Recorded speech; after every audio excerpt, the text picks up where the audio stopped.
누가복음 15장에는 비유가 이제 세 가지가 등장하고 있습니다. 지난 주에는 제가 두 가지 비유를 말씀을 드렸습니다. 하나는 잃어버린 양을 찾은 목자의 그 심정과 또한 잃어버린 드라크마를 찾은 주인의 심정, 그리고 오늘 우리가 봉독했던 비유는 우리가 잘 알고 있는 탕자의 비유로 이렇게 흔히들 얘기하고 있지만 이제 아버지의 마음, 아버지의 심정이 기록되어 있는 이제 비유가 됩니다. 같은 맥락 가운데 있죠. 그런데 차이가 있다고 한다면 오늘 우리가 읽었던 이 비유는 누가복음에만 기록될 뿐만 아니라 앞에서 언급됐던 이제 잃어버린 양과 드라크마에게는 없었던 다른 하나의 특징이 있다고 하는 점이죠. 이제 잃어버린 양과 이제 드라크마는 자기 의지가 없습니다. 주인에게로 돌아갈 자식의 의지가 없었지만 이제 오늘 함께 읽었던 비유 가운데는 자기 의지가 있다는 것이죠. 자기 의지를 가지고 다시 아버지께로 돌아가고 있는 것이 이제 본문이 앞에 살펴봤던 두 가지 본문과 이 차이가 있다라고 하는 점들을 이제 우리가 확인할 수 있습니다.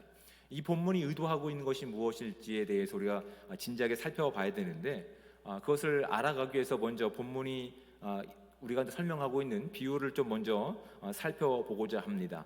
오늘 본문의 비유 가운데는 두 명의 아들이 등장합니다. 둘째 아들과 첫째 아들이 등장하죠. 1번과 2번이 등장합니다. 그런데 공통점이 있습니다. 12절 말씀을 보실까요? 후반절을 보십시오. 내게 주소서 하는지라 아버지가 그 살림을 각각 나눠 주었더니 라고 되어 있습니다. 아버지께서 그 유업으로 받을 유산을 누구에게 주었다고요? 큰아들과 작은아들, 두 아들 모두에게 각각 나눠준 겁니다. 그런데 우리가 흔히 어디 초점을 두고 있었습니까? 둘째 아들에게만 초점을 두고 있지 않았습니까? 근데 본문이 의도하고 있는 것은 두 아들 모두에게 각자 받을 유산을 모두 남겨주었다는 것이죠. 그 유산을 받은 아들 중 두 번째 아들은 어떻게 하는 겁니까? 그 유산을 가지고 아버지로부터 가장 멀리 떠나갑니다. 그러니까 아버지와 상관없이 아버지 없이 내가 내 인생을, 내 삶을 한번 책임져 보겠다라고 하는 마음이 이 두 번째 아들에게 있었던 이제 본질적인 마음입니다. 근데 그 결과는 어떻습니까? 그 결과는 본문이 이야기하고 있는 것처럼 처참하죠. 그렇죠? 인생의 바닥을 찍는 그 인생의 내용을 이 비유를 통해서 우리 가운데 보여주고 있습니다. 근데 이런 두 번째 아들을 통해서 우리가 확인하게 되는 것들은 우리도 참 두 번째 아들과 같은 성향들이 우리 가운데 있다라고 하는 사실들을 발견하게 됩니다. 우리가 언제 하나님 앞에 나와 하나님을 전적으로 의지하고 하나님의 이름을 부르며 찬양합니까? 우리가 꽤 괜찮을 때 그럴까요? 아니, 우리 적어도 인생의 바닥 정도는 쳐봐야, 그렇죠? 진실한 마음을 가지고 하나님께 돌아오는 우리를 이 둘째 아들을 통해서 발견하게 되죠. 그 모습을 통해서 우리가 발견한 것이 무엇입니까? 우리도 나름대로 하나님 없이 하나님과 거리를 두고 적당하게 내가 가지고 있는 무엇을 가지고 우리의 인생을 책임져 보려고 했던 인생이 있었다는 사실을 이 비유를 통해서 발견하게 됩니다. 하나님 없이 기쁨을 찾아보고 하나님 없이 슬픔을 만끽해보고 하나님 없이 어떤 목적을 잃어보려고 했던 내용들이 이제 이 아이들을 통해서 오히려 투영되고 있는 우리의 내용들이죠. 근데 이 둘째 아들을 통해서 발견하게 되는 것들은 하나님 없이 그가 어떠한 인생을 살았는지 그 인생은 종국의 방탕한 길로 가게 되고 그가 가진 유산마저도 다 허비가 된다라고 본문은 우리 가운데 밝히고 있습니다.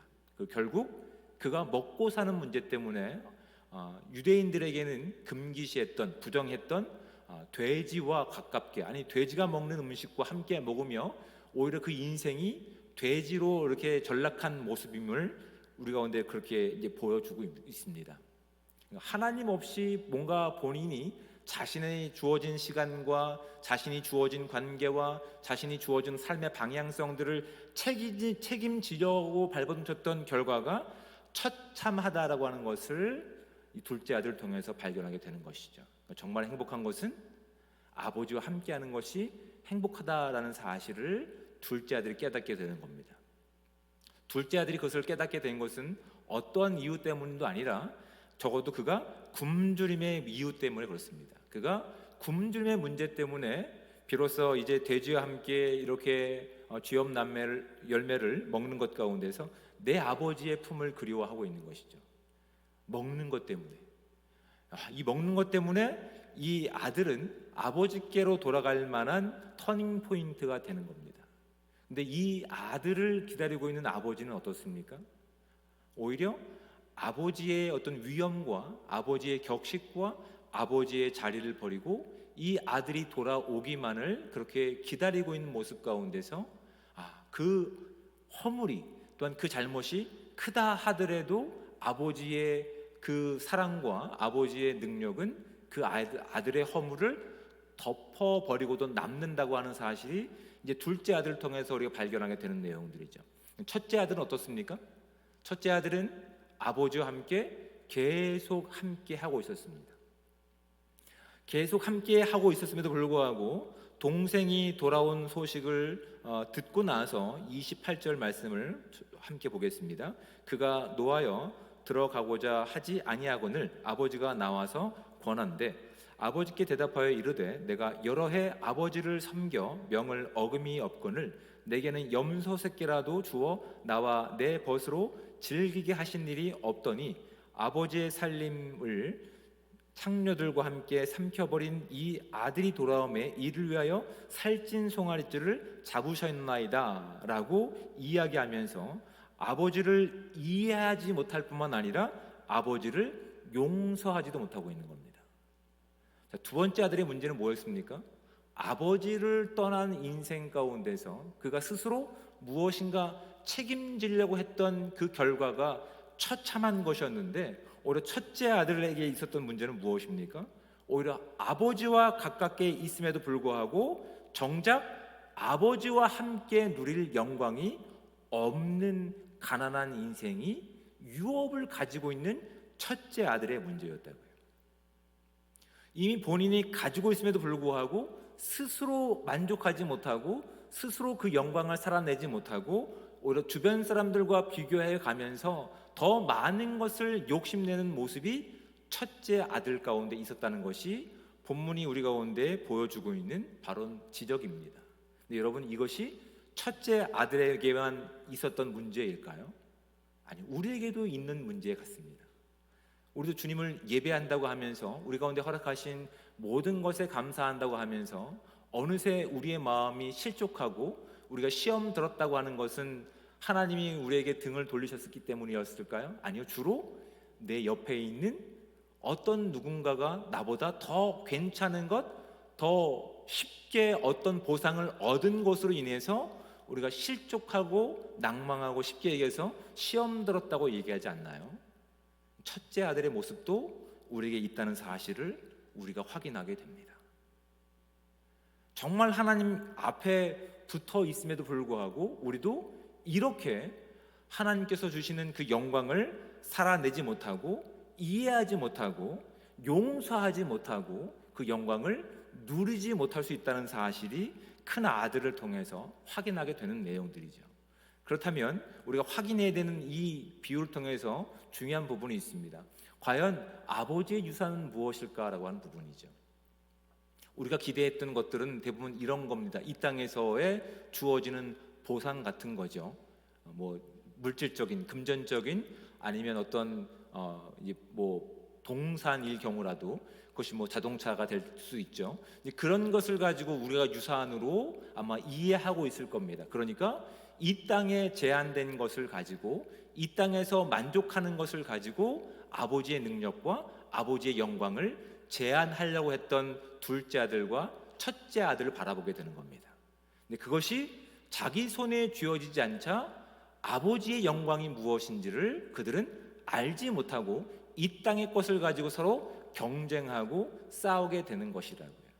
근데 지금 누가복음이 복음서가 이끌어가고 있는 하나님께서 우리 가운데 허락하신 하나님 나라가 이 땅에서 우리가 그동안 익숙했던 그 정도의 복 가운데 머물까요? 그렇지 않다는 것을 이제 말씀을 통해서 확인하게 됩니다.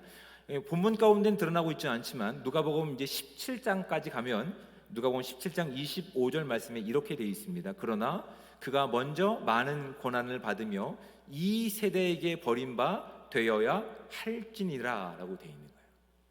예수님께서는 이 땅 가운데 하나님 나라의 복음, 하나님 나라의 유산을 선물해 주시기 위해서 이 땅에 오셨습니다. 이 말씀을 한 단어로 정리하면 무엇이 될까요? 십자가라고요. 십자가의 영광은 이 땅에서 제한된 것 가운데 우리가 서로 욕심내며 서로 싸우는 것이 아니라 이 땅을 넘어서는 것입니다. 영원한 생명을 가지고 있는 자들, 영원한 하나님의 나라를 소유한 자들이 가질 수 있는 그 영광스러운 것을 선물하시는 목적이 예수님께서 이 땅에 오신 목적 가운데 있다고. 그래서 요한복음 17장 24절에는 이렇게 기록하고 있는 겁니다. 아버지여, 내게 주신 자도 나 있는 곳에 나와 함께 있어 아버지께서 창세전부터 나를 사랑하심으로 내게 주신 나의 영광을 그들로 보게 하기를 원하옵나이다. 예수님께서 이 땅에 오셔서 하나님 나라를 지금 선포하시고 그 나라의 영광이 무엇인지를 계속 말씀해 주고 있는 거라고요. 그 말씀 가운데 현상적으로 나타나는 것들이 우리가 기대했던 것들이라고요. 물질적인 보상들, 건강의 문제들, 모든 어떤 질병으로부터, 또한 이렇게 어둠에 또한 귀신으로부터 사로잡힌 것으로부터의 자유함도 포함되지만 그것이 하나님 나라를 대표하는 것이 아니라고요. 하나님 나라의 능력이, 그 영광이 임할 때 나타나는 현상 중 일부이지 그것이 전부가 아니라고요. 그런데 오늘 비유 가운데 두 아들이 마치 하나님 나라의 아버지의 유산이 그것이 전부인 마냥 살아내고 있는 겁니다. 그러니 그들은 자신의 손에 쥐어진 것이 없는 것처럼 느꼈기 때문에 아버지가 가지고 있는 그 영광을 그들은 함께 영광을 누릴 수 있거나 함께 살아갈 수 없다는 것이 본문이 우리 가운데 말씀하고 있는 것들이라고요. 결국 그들은 이 땅에서의 보상만 기대할 뿐이지 아버지가 가지고 있는 유산이 무엇인지에 관심을 두고 있지 않는 겁니다.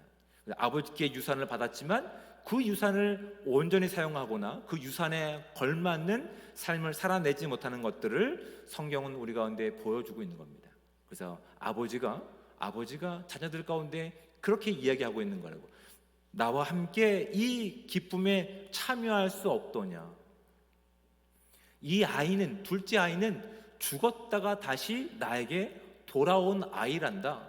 내가 너희 가운데 선물해 줄 하나님 나라가 이와 같다라고 하는 것이 이 큰 아이들을 설득하는 장면 가운데 있는 거라고요. 너희는 아직도 죽어서 없어질 이 땅 가운데, 그래서 고난이 힘들고 십자가가 두렵고 이 땅의 것 가운데 서로 경쟁하며 살아가는 것 가운데 함께 그 즐거움, 그 생명을 누리며 기뻐할 수 없더냐라고 하는 예수님의 그 말씀이 이 비유를 통해서 그 시대 가운데 또한 저와 여러분 가운데 담겨 있는 겁니다.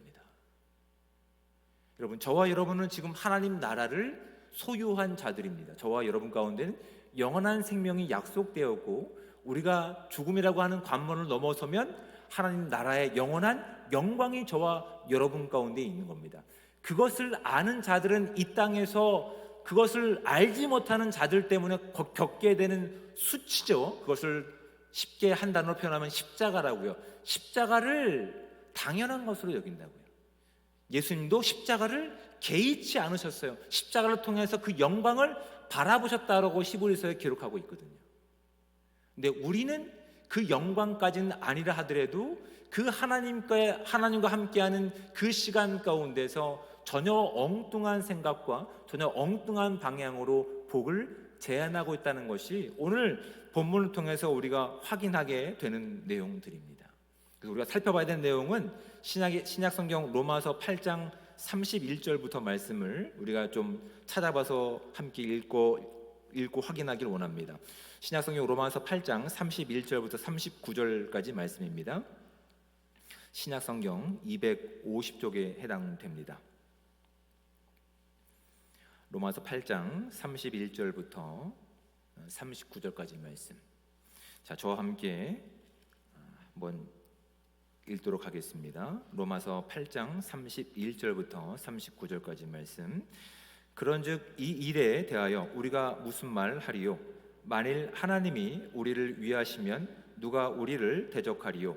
자기 아들을 아끼지 아니하시고 우리 모든 사람을 위하여 내주신 이가 어찌 그 아들과 함께 모든 것을 우리에게 주시지 아니하겠느냐? 누가 능히 하나님께서 택하신 자들을 고발하리요? 의롭다 하신 이는 하나님이시니 누가 정죄하리요? 죽으실 뿐 아니라 다시 살아나신 이는 그리스도 예수시니 그는 하나님 우편에 계신 자요 우리를 위하여 간구하시는 자신이라. 누가 우리를 그리스도의 사랑에서 끊으리요? 환난이나 곤고나 박해나 기근이나 적신이나 위험이나 칼이랴. 기록된 바 우리가 종일 주를 위하여 죽임을 당하게 되며 도살당할 양같이 여김을 받았나이다 함과 같으니라. 그러나 이 모든 일에 우리를 사랑하시는 이로 말미암아 우리가 넉넉히 이기느니라.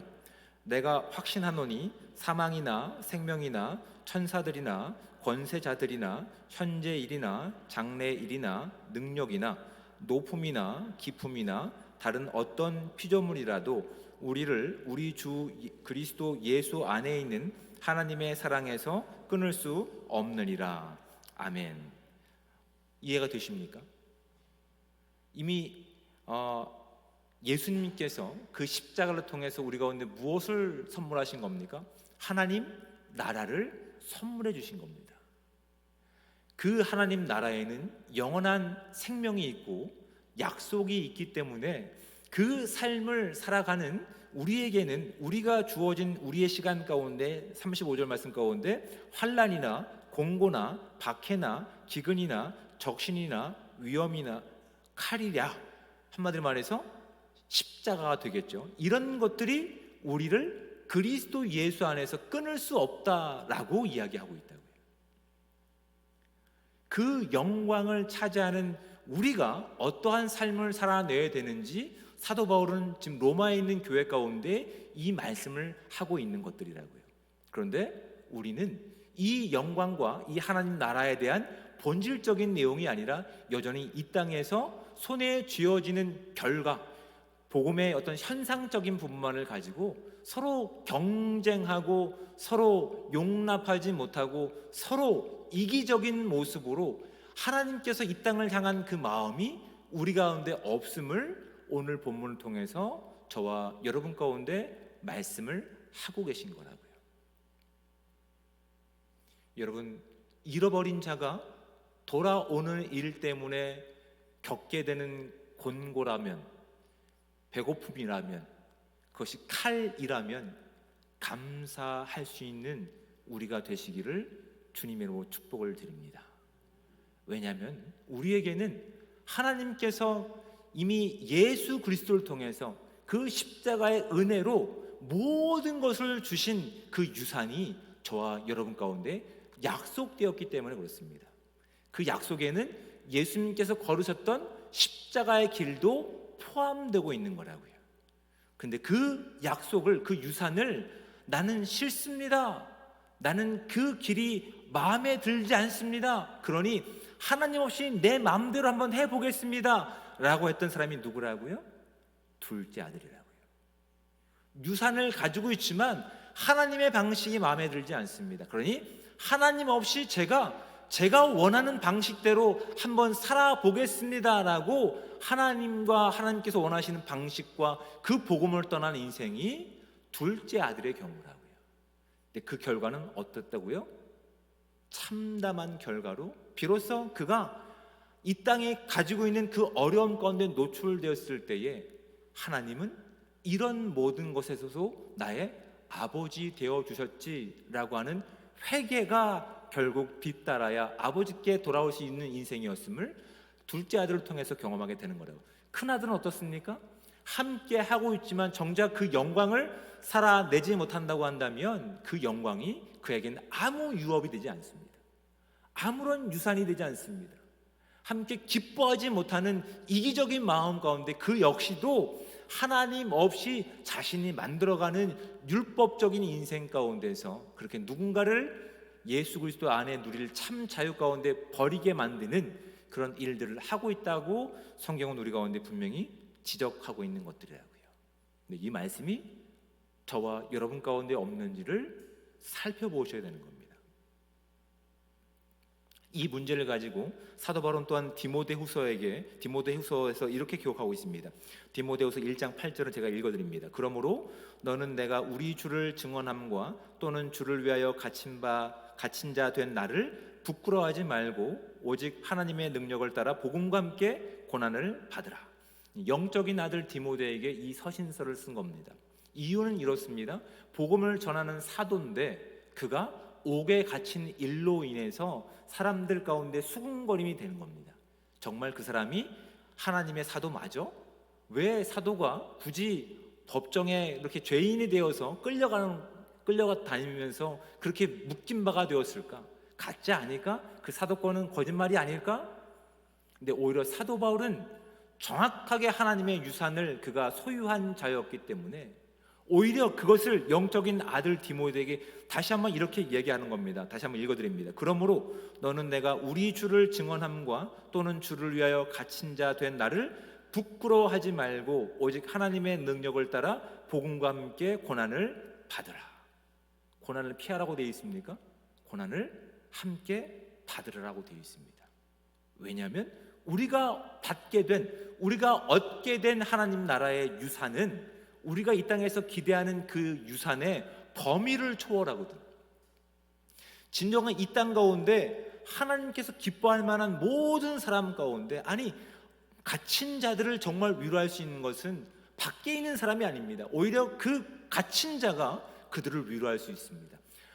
아파본 자만이 아픈 자를 진정으로 위로할 수 있는 겁니다.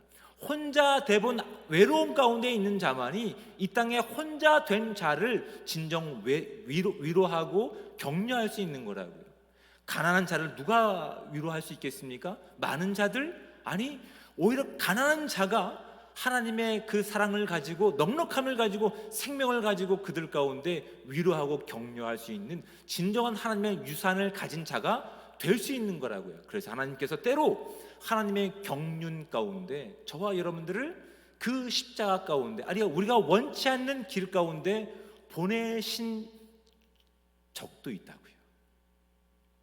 그 자리에서 우리가 때로는 하나님 이것이 너무나 힘듭니다만 외치는 것이 아니라 하나님 저에게 주신 이 배고픔이 저에게 주신 이 가난함과 이 육신의 공고함이 오히려 메인바가 된 것이 그리스도의 영광을 드러낼 수 있다고 한다면 나와 같은 어려움 가운데 있는 자들 가운데 하나님 나라를 전할 수 있는 내가 통로가 될 수 있다고 한다면 정말 그것을 깨닫고 전하는 자는 하나님 나라의 유산을 온전히 가지고 있는 자들이라는 사실이 오늘 본문을 통해서 저와 여러분 가운데 말씀하고 있는 것들이라고요.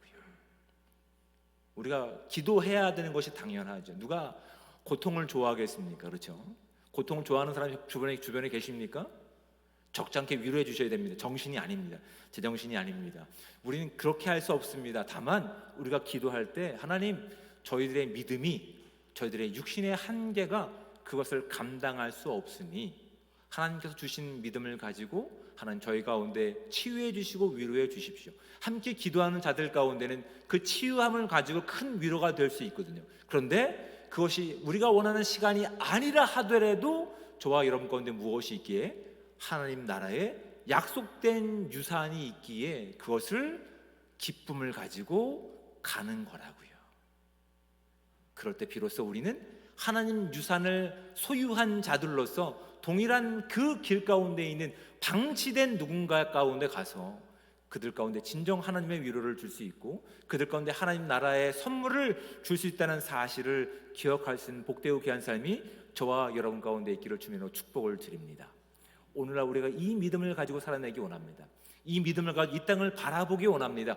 얼마만큼 격차가 벌어져 있습니까? 얼마만큼 남북으로 갈라져 있고 동서로 분열되어 있습니까? 예수 그리스도를 믿는다고 하면서 교회 안에서도 용납하지 못하는 것들이 그렇게 가난하게 살아가는 인생들이 저와 여러분의 가운데 있다는 사실을 기억하셔야 됩니다. 우리에게 큰아들의 모습이 있습니다. 우리에게 둘째 아들의 모습이 있습니다. 그들은 아버지의 유산이 무엇인지를 정확하게 알지 못해서 이 땅에 있는 것을 가지고, 아니 아버지와 상관없이 자신들 스스로 만들어가는 그 나라들이 있었다고요. 근데 저와 여러분 가운데는 하나님 나라가 유업으로 주었다는 사실을 기억하시고, 그 하나님의 나라의 유업, 그 하나님의 나라 가운데 그 유업을 살아가는 이 복된 시간 가운데, 때로 우리가 원치 않는 그 모든 시간 가운데 사도 바울처럼, 로마서 말씀처럼 넉넉히 이기는 믿음의 승리자들, 유업을 살아가는 복된 삶 되시기를 주님으로 축복을 드립니다. 기도하겠습니다.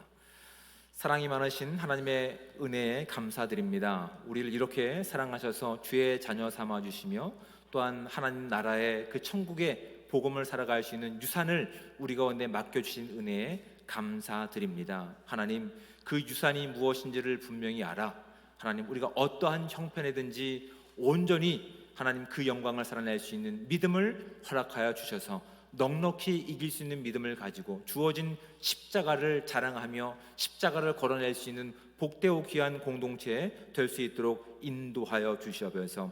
하나님 없이 살아가는 인생이 아니라 하나님과 더욱더 가깝게 하나님께서 기뻐하시는 기쁨을 살아갈 때 우리가 누리고 있는 이 복음의 소식들을 이 땅도 누릴 수 있는 은혜의 시간들을 될 수 있도록 인도하여 주시옵소서. 그래서 하나님, 우리가 때로 이해를 하지 못하고 이유를 알 수 없는 이 고통 가운데, 이 어둠의 시간 가운데 주님이 함께하고 계시다면 그것은 어둠의 시간이 아니라 오히려 우리 가운데 은혜의 시간, 기회의 시간이 되게 도와주셔서 그리스도를 전하는 데 부끄럼 없는 삶 될 수 있도록 주여 함께하여 주시옵소서. 우리의 모든 시간 가운데 주의 영광이 드러나길 원하오며 사랑이 많으신 예수 그리스도의 이름으로 기도드립니다.